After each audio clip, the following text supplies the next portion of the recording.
Hey everybody, it's Chris Naugle, your host of the Real Estate Money School, and welcome back to the show. I've got an incredible person here. Somebody like we were just talking offline, and what was so unique is Paul Tompkins, like in my story, are like the same darn stories. Literally, like we're talking about it, I'm like, wait a second, you did that? Wait, I did that. And it was almost the exact same thing. So we're going to talk to Paul about his journey, about what he did to get up to the amount of flips he's doing now, which is about 50 flips per year. Now, I don't know if any of you have ever done 50 flips a year, but it is enough to pull your hair out. And Paul's got a lot of hair, so he's doing something right. So we're going to talk about that journey. We're going to talk about his business, his success. And Paul, I believe you do it with your wife, correct? Yes, Kelsey.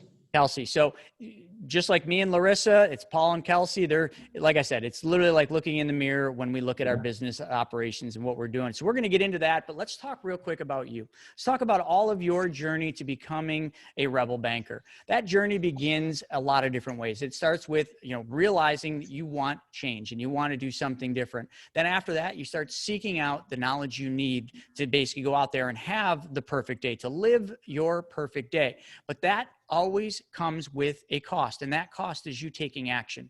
You actually taking action and making that leap, because without action, without you applying that knowledge and that knowledge that you seeked out, nothing will ever change.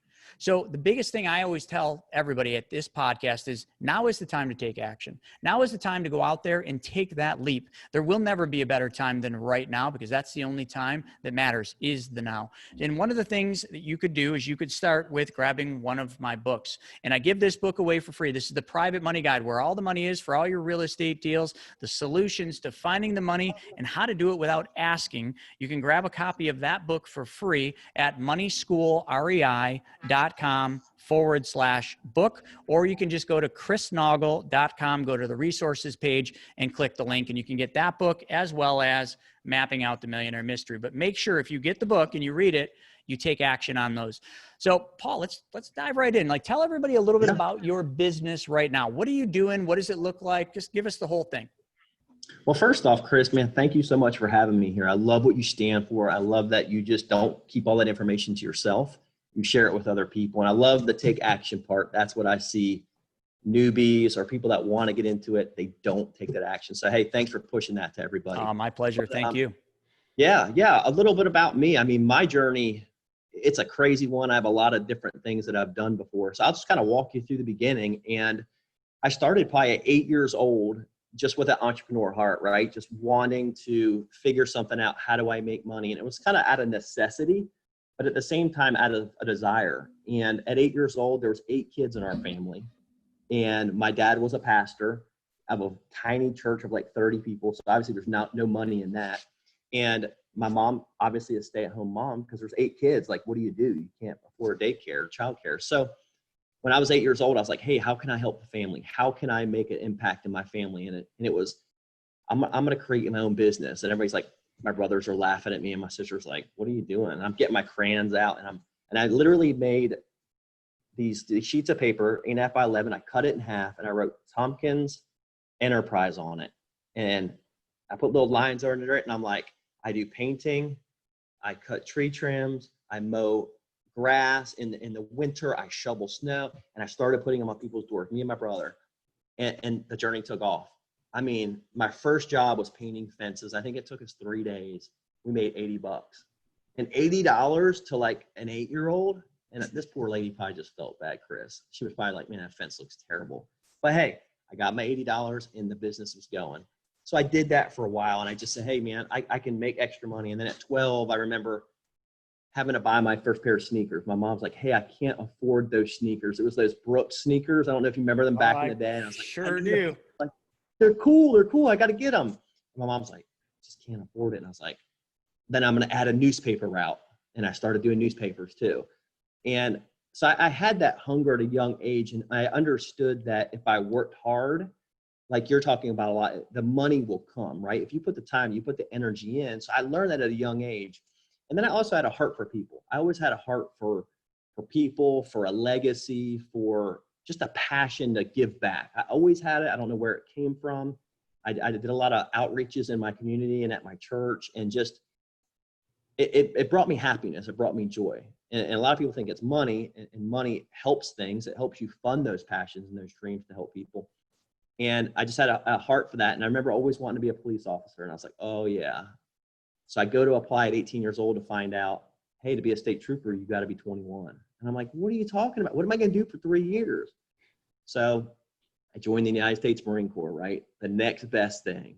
Thank And you I for said, your hey, I can service. do this. I can do this for 4 years.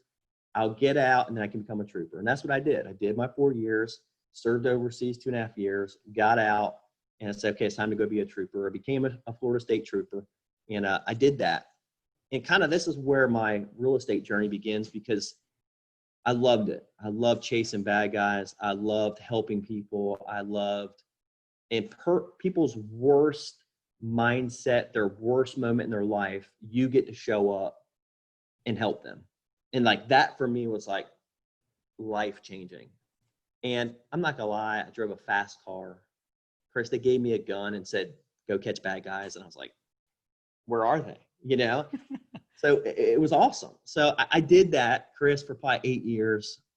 And about year 5 or 6, I was like, this is awesome. But like, eventually one of those bullets that's flying is going to hit me. And my sergeant used to always say, he's like, you keep hunting for the boogeyman, he's going to find you one day. And it kind of sat in there. And I was like, you know, you're right. And I just, that entrepreneur thing started kicking in again. And I'm like, listen, I'm working 60 hours a week. I'm working night shift 1 month, day shift the next month. The third month I have midnight shift where I don't see my family. I mean, 10 o'clock at night to 6 in the morning. And I'm working nights and weekends every month. And I'm like, there's got to be something better than this. Like, I wasn't created to go work 40 to 60 hours a week just to make ends meet. Like, that's not why I was put on the earth. I don't know what other people believe in, but I believe like we're all here for a reason. We're to make an impact in our community, make an impact in our family, to change something, to solve a problem in the world. And while I'm out there chasing people, I was having fun, but I wasn't making as much of an impact as I wanted to. So I said, how do I get out of being a state trooper? I still have to make money. I still have a family. I have to make a living.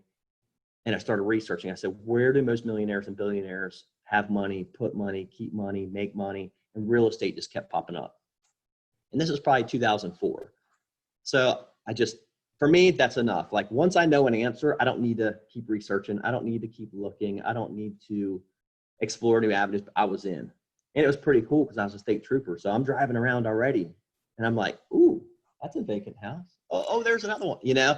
And I'm writing down the addresses. I probably shouldn't have been. Don't tell anybody. But I'm writing down the addresses so I can come back on my off-duty time and check it out. And the passion just kicked in, man. And I don't even really know how I got started. People are like, well, what course did you take? I'm like, what course? In 2004, what course? Like, there was no course. And I just started bits and pieces. And then I remember there was this local guy in Jacksonville, Florida, and he wasn't doing things as I would think, like correct or 100% accurate, ethical. Like, he was just one of those guys, and he was a little shady, but he like knew his stuff about real estate. And I said, hey man, like, teach me. So he taught me for about a year. I said, I'll clean your toilets. I'll dump the trash. I'll take care of the office paperwork. Like, I just want to be there when you have conversations. I want to be there when you're putting a deal together. I want to be there when you're inspecting a property. And I did that for a year. He didn't pay me. And he actually flipped me my first deal. I believe he made, it was either $27,000 or $37,000 flipping me a deal.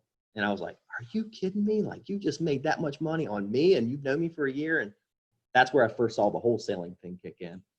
And, you know, I had to swallow it and say, okay, but I'm still going to make 40. So what do I care if he makes his 27 or 37 if I'm going to make 40? And at that very first deal is where I saw that I can make $40,000 in 2 or 3 months. I made that in a year. Chris, like, that's $36,600 is a normal pay for a trooper in Florida. It ain't like New York. I know you're up in New York and you guys like start at like 70 as a trooper. I'm like, oh my, that's like 2.5 of me. It's all right. I'm sure they give it all back in taxes anyway. Yes, that's a good point. That's a great point, Chris. I like that. So I just said, okay, I can do this. And I'm passionate about it. And I was doing it in my off time, right? I was still a trooper. And the guy who taught me, he said, hey man, like, stay doing what you're doing. Don't quit your job. I know you want out. I know you just made 40 grand. Stay with it. You got great insurance. You have great benefits. You have a retirement package. You have a cush job. and I didn't want to. I'm So so I kept glad you doing went houses. there. That's so important. And I want to really, Yeah. I don't mean to interrupt you, but it's very important that we stop and No, just no, talk go. about that. Do it. So many people get into a Yeah. career and they're not happy in their career. They're not happy with their income, but it's the ancillary benefits. You just mentioned it. You had good insurance, you had the pension, you had these things, and everybody was telling you, don't give this up. Don't give this up. Like, you've got it made. You've got all these great things, stick it out. But something inside you said, no, I can do more. I can be more. I can have more.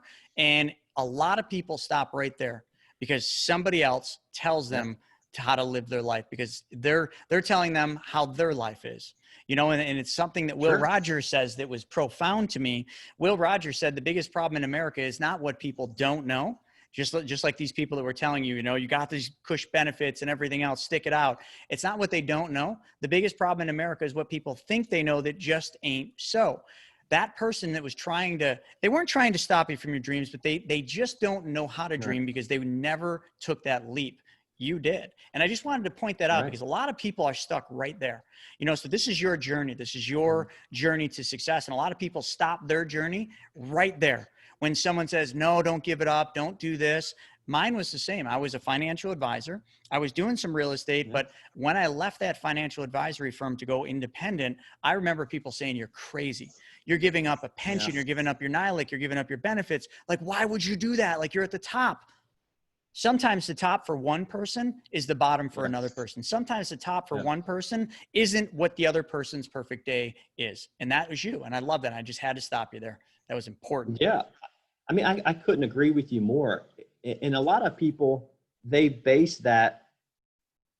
When someone tells me something, I look at where they're at. Like, have you gone to where you're telling me not to go? No. And 99% of the people are like that, right? They'll say, don't do this, don't do this. And you look at their life and they've never even tried. So I agree with you, Chris. I mean, you just gotta, it's your journey. It's your life. You have one shot at it. So, yeah. So the journey just kind of continued from there. You know, I started flipping houses. I was making $300,000 a year part-time. I was still a trooper. And what year was this in? This was 2006. 2006. That's when I did my first flip. So you were making 36.6 as a trooper, right? But you had your benefits. And then you started flipping. So your first one, you made more than you made in a whole year as a trooper. But then all of a sudden, just a short couple of years later, you're making 300,000 plus you're still a trooper. I mean, I made that my second year. Oh, I made 300 grand in 05, 06 and 07. I was making 300 grand a year. Oh, that's awesome. I was just, I mean, every deal part-time. was part-time. Oh yeah. It's nuts. Yeah. It's awesome. Every deal I did was at least 40 to 45,000 profit. And I was selling them almost before the renovation was done. I had a couple. I remember a belly dancer bought this crazy belly dancer. Like, God bless her heart. But like, she wanted me to do this, this, and this. And I mean, she bought the house before I even had it done. So I just, in my heart, I was like, man, can you imagine if I dedicated 60 hours, 70 hours to this a week? Well, that's the part I'm thinking. So how many houses were you doing at that point in time? So like, you're making 300 grand, 45. I mean, I should be able to just do the math in my head. So that would be 2, 4, that'd be what? That's 6? Yeah, I was doing about 6 or 7. 6 or 7. And then I think in 2007, I got up to 12. Were you still a trooper? I was still a trooper. Okay, let's talk.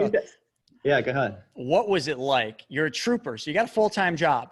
Now you're doing 12 flips. So I don't know how many watching this have done flips, but they can be very stressful, especially when you got a bunch of them going. Like, literally, it's organized chaos. It's all it is. Definitely. And everything that can go wrong goes wrong. So what was your life like then, though? Like, what was you're making great money, but what was your lifestyle like? You're doing that many flips and you got a full-time job. Okay. That's what I was kind of thinking.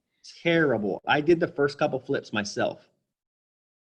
Terrible. Like, I am so glad I did, because I learned the value of hiring somebody. I learned the value of time.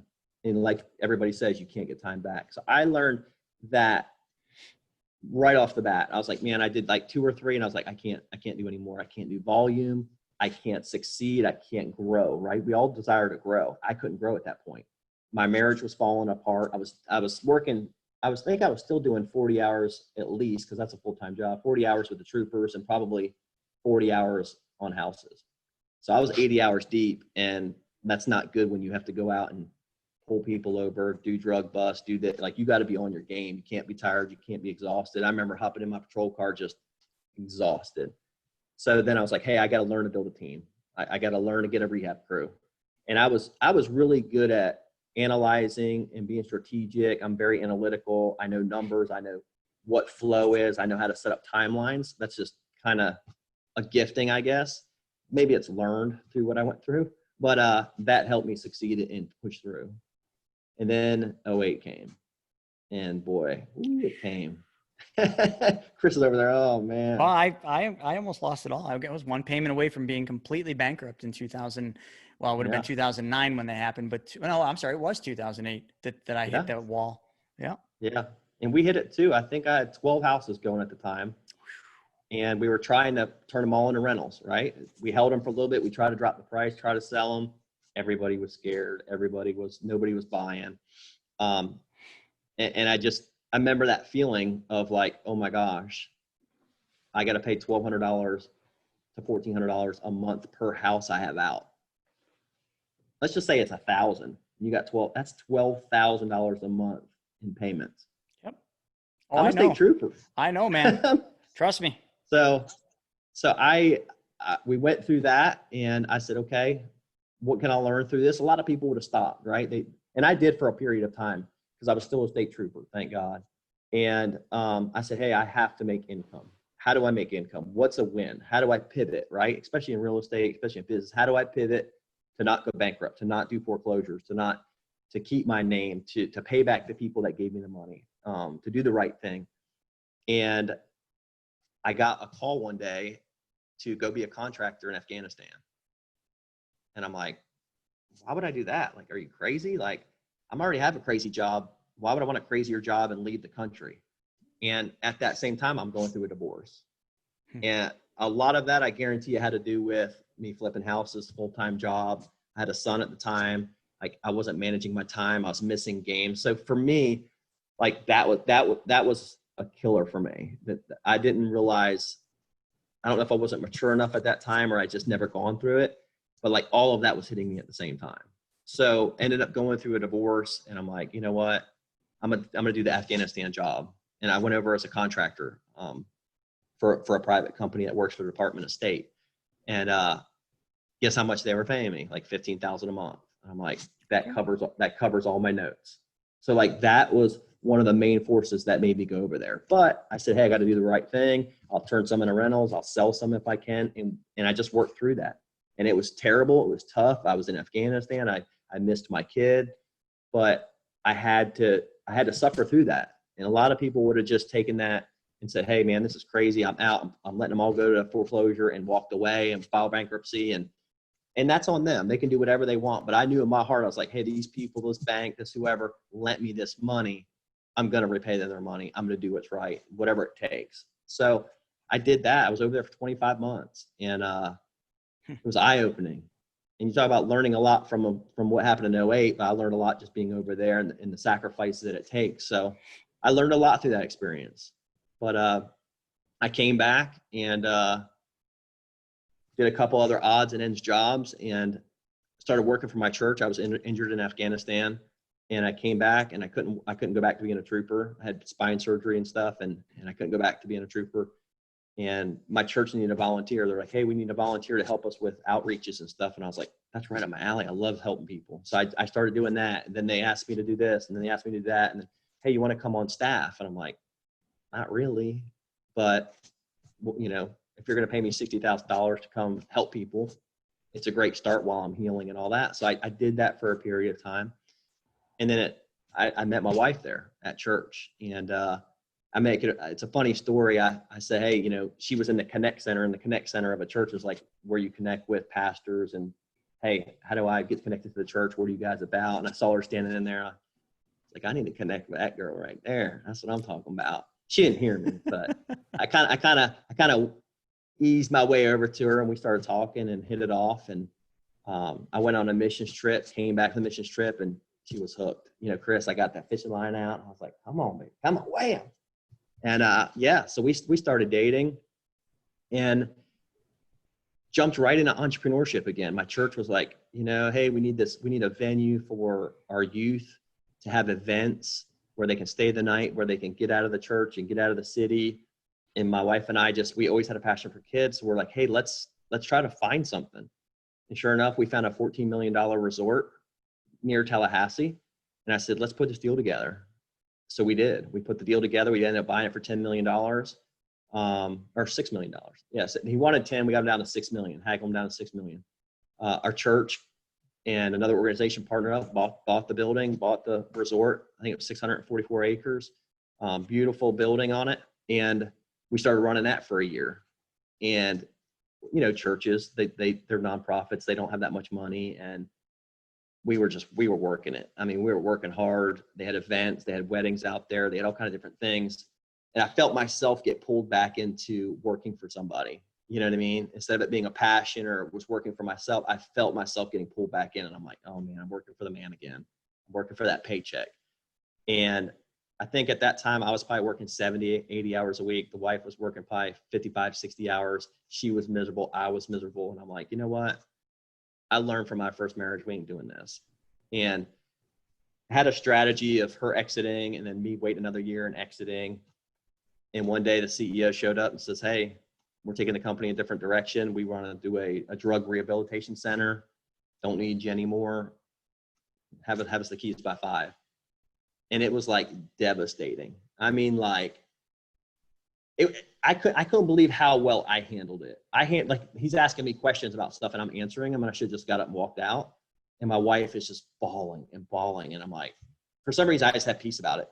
And I think it's because in my heart, I knew I shouldn't have been there anyway, right, that I'm called to something else. And she's just bawling. And it just, that's the bottom. We weren't in home anymore, right? We had moved out towards Tallahassee, bought a house out here. And now at the drop of a hat, like someone having a conversation with us, we lost our jobs, 2 jobs, not one. It's not the husband or the wife. We both lost our jobs, $100,000 in income. We can't move back to Jacksonville because we don't have proof of income. Our insurance, we had 14 days left on our health insurance. Like done. Like that was it. See you later. And I was devastated. I was upset. I was mad. How could a church do this to me? How could this? How could that? And I just remember like in my heart, like stay for 30 days. Don't move for 30 days. And I'm like, what the heck does that mean? So I talked to one of my pastors at a different church and had a conversation with him and tried to work through all the grief and all the heartache. And I just remember in my heart, I was like, I will never let somebody control my destiny again. And that's like a line like out of that whole story. I was like, I can never let somebody else control what happens to me and my family. That's like people right now, they're with COVID going on. Well, the government, are they going to give me a check? You're expecting the government to take care of your family. And these are the same people that complain about the government, And the same people that try to stop you from doing what you want to do. And the first people in line to give you advice on what you shouldn't do, because they can't, not even going to go there. It's just not the correct way. Yeah, it does. It gets me really fired up. Yeah. So we stayed for 30 days and I just kept thinking, I was like, what did I enjoy doing that I made money in? Because I'm all about, we give and give and give and give. And I know the more I make, the more I can give. Mm-hmm. So for me, money is a big deal. Some people are like, oh, you just want money, this and that. And I'm like, you don't understand what you can do. It's an amazing tool that you can use for whatever you want. I've never met a poor person that put wings on a church. It takes money to help people. It takes money to donate money to causes in churches and rescue centers and everything else. Without money, you're just a drag on yourself. And, and if you're not willing to go out there and make it happen and take that leap and do the things that you are talking about doing, I mean, what are you doing? You're just sitting there waiting for a handout. You are literally a parasite. You're another number. Yeah. And I don't mean to be rude about it, but these are times that people need to hear the truth, and the truth freaking hurts. You don't like it? That's fine. Yeah. But that's absolutely correct. It's the people that get up and, especially right now, like we need more leaders right now. We need people that are going to be the light in the darkness, and people that do what you just said, that are just sitting there waiting, for someone to, hand them a check or tell them something. And they're the first ones to complain about why things in their life aren't working. Like, no way, man. We don't need more of them people. We need more people that stand up and actually lead the rest of the people through this, because this is going to get rough. Right. Yeah. And it's coming. Oh, it's coming. All right. Yeah. So we basically, my wife and I had a conversation, and I was like, real estate. I said, what do you think about getting back into it? I said, I did it back then. I know what I'm doing. I don't even know how we started it, to be honest with you, Chris. Like, we just jumped in both feet. It was like day 31, and like, we're on. And so that was, I'm trying to think what year that was. Probably about 4 years ago, 3-4 years ago. And we just went full steam ahead, never looked back, never thought about it again. Stayed where we were living, didn't even move, didn't anything. And we just started flipping houses again, and just cranking them, doing 10 at a time, then 12 at a time, then 15 at a time, then 18 at a time. And we just kept growing it and growing. I think October we had 18 going at one time. And just, you know, and that led into funding my rentals, because I know for a fact, like, you have to have your retirement set up. I mean, I could get sick tomorrow. I could fall off a roof. I could drive down the road, get in a car accident. I saw that so many times as a trooper. You never know what tomorrow holds. You don't know what 10 minutes holds. I could have a stroke. And my big thing was always providing for my family if something were to happen to me. Well, you can't do that if you're just fixing and flipping, right? You have to have multiple streams. You have to have something that's paying you while you're not doing anything. So for me, it was real estate. And I said, hey, listen, let's set up a real estate portfolio that we do fix and flips. And then once we gather that much money, we go buy a rental. It's paid off. We keep it. It brings in that check. We don't have to worry about anything. And let's shoot for 70. I think our first number was $100,000 a year, $50,000 a year. We're like, let's get $50,000 a year. And we hit that. And I think our plan was like in 3 years, let's hit 50. And it was like 13, 14 months. And I'm like, okay, we need to raise this to 100 grand. And then you just keep raising it, right, Chris? You just keep saying, okay, I'm at 100, because if it's not high enough, you don't have anything to strive for. If you hit 50 and stop, well, that's great. But like, what do you do for the next 20 years? So that's what we did. We're still flipping today. That's our mainstream, but creating a rental portfolio for our retirement, and just kind of keep that growing and keep it growing, because that fuels the legacy. That I have a son, he's married now. We have a grandbaby now. And we want to be able to provide, hey, don't worry about your daughter going to college. It's paid for. If she decides to go, don't worry about it. If she needs this, it's paid for. If you want to go on a family vacation every year, it's paid for. So for us, it was having that financial freedom to make whatever decisions we wanted. Why would I let somebody else tell me what time to be at work? Why would I let somebody else tell me how much money I could make, or how many hours a day I have to work? So for us, it was financial freedom, and then time, energy. I mean, if I want to take off for a week, I can take off for a week and go wherever I want and do whatever I want, and I'm not answering to somebody. So that for me was one of the biggest takeaways from why we did what we did. Yeah, that's a great story. Now, during this ramp up, like where did you get the money to do these deals? Hard money lenders, private money lenders, banks? Like what does the money piece of this whole thing look like? Yeah. So I think in 05, 06, I used hard money at first, right? Mm-hmm. I was a state trooper making $36,000 a year. I don't have $200,000 sitting in my bank account for a flip. So I met a local hard money lender in Jacksonville, which I like. I like the face-to-face. I know now there's these big corporations, and they make it really easy for you to do volume.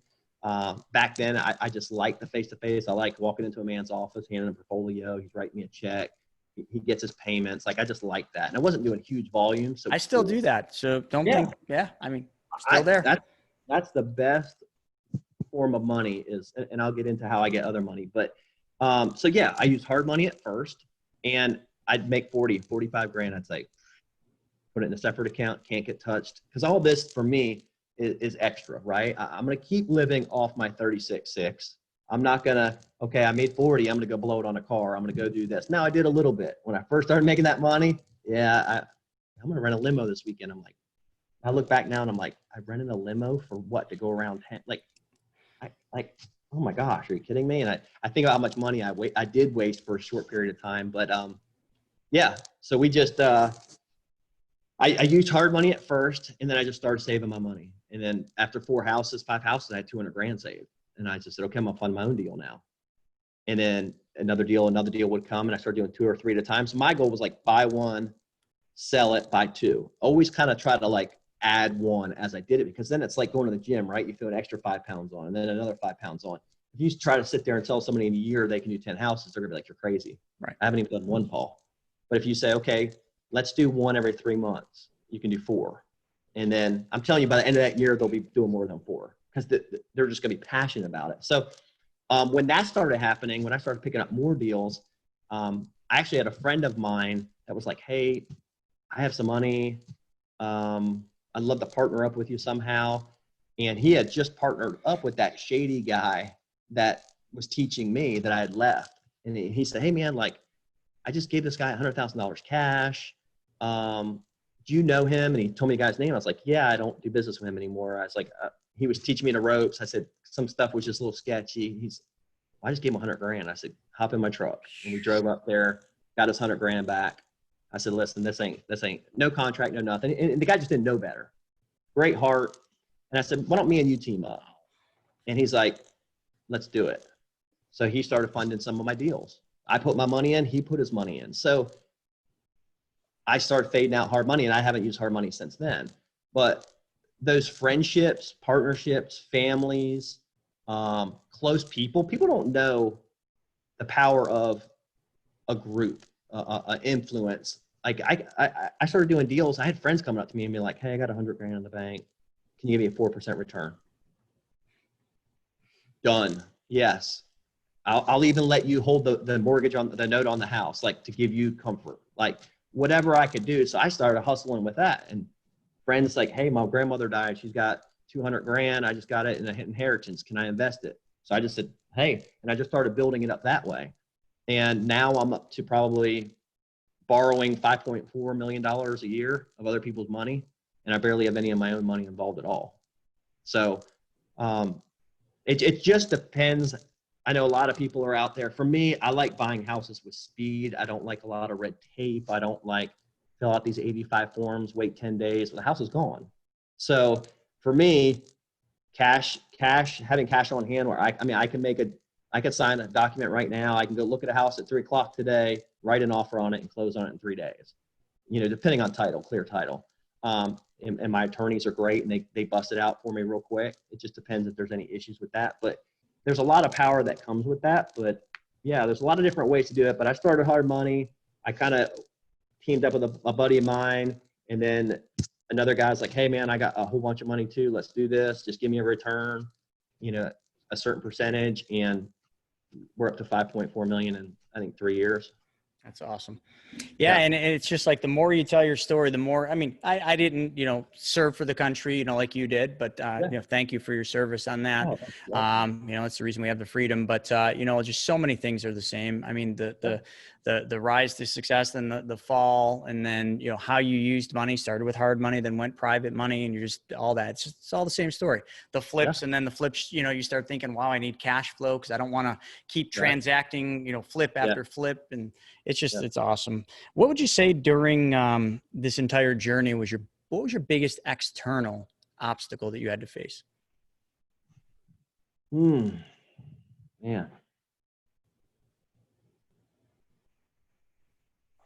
Trying to think. Yeah, I've had a couple.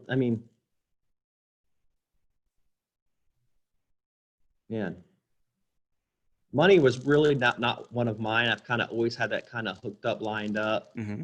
Contractors have been one where I can get 7, 8 teams going at one time. And I was managing 4 or 5 teams by myself. Not hard. I'm sure if you can do 4 flips at a time, you can do 7 at a time. That's for sure. Now when you start getting 10, 12, that's another level. When I started hitting about 12, I brought a guy on to oversee them for me. And now he's just, hey, every morning from 8 to 9, I'm getting a phone call about each house where we're at. Not every morning, but Monday, Wednesday, Fridays. And just kind of, he's my boots on the ground. So I think, but finding quality renovators, quality, like right now, a lot of flips are going on in our communities, a lot of rehabs, a lot of this. So guys are scarce. A lot of them are on building crews and that kind of stuff. So if you're trying to find a tile guy, but I really pour into our teams. And when I see the cream of the crop, I bring them on. I'm like, hey, you stay with me. You never have to worry about quoting another job. You never have to worry about COVID hitting. Like my guys, I could go without a house for 8 weeks and I'd pay them. It doesn't matter. Like they're with me. They're my family. They're my team. I take them fishing. I take them hunting. I take them on trips. They're just, and that's helped me build that team. But that's quality. We do stuff very, very well at Flippin Experts. Like you go in our house, I mean, inspector has a hard time finding something. We're just not a fix and flip, throw something on it, paint and this. Like we're doing it right. So I mean, our average fix and flip's probably 40 to 50 grand easy. So, but that's our name. You know, that's who we are. We deal with the same realtors all the time. They know who we are. The community knows who we are. So probably contractors would probably be one of my. I'd say that's probably my number one. And even today, after, you know, in our peak, we were doing about, I think we had 22 to 25 houses going at the same time. I don't even know how many crews, too many crews. We had a project manager who was great in the beginning, but he found ways to, you know, juice himself. And that ended, you know, last year when we figured it all out. And it's just like, there's just always something going on. As you scale, it just brings on more and more challenges, more and more legal problems, just all sorts of stuff happens.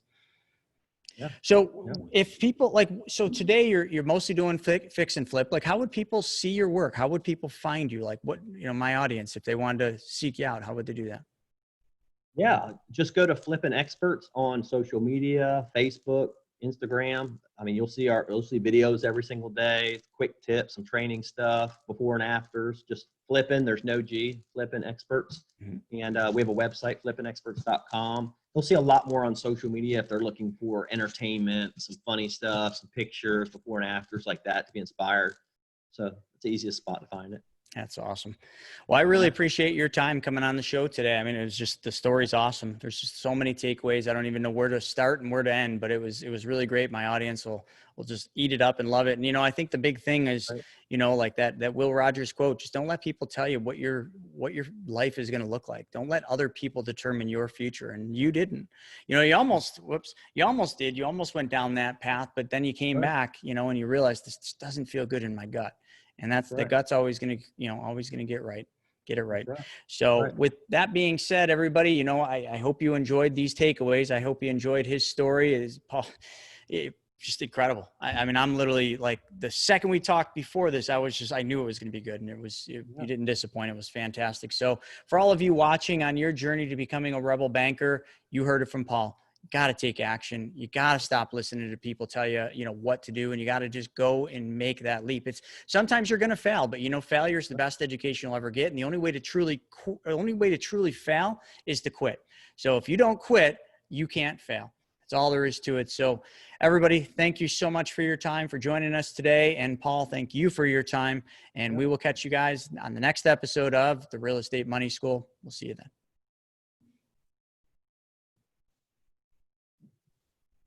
Awesome.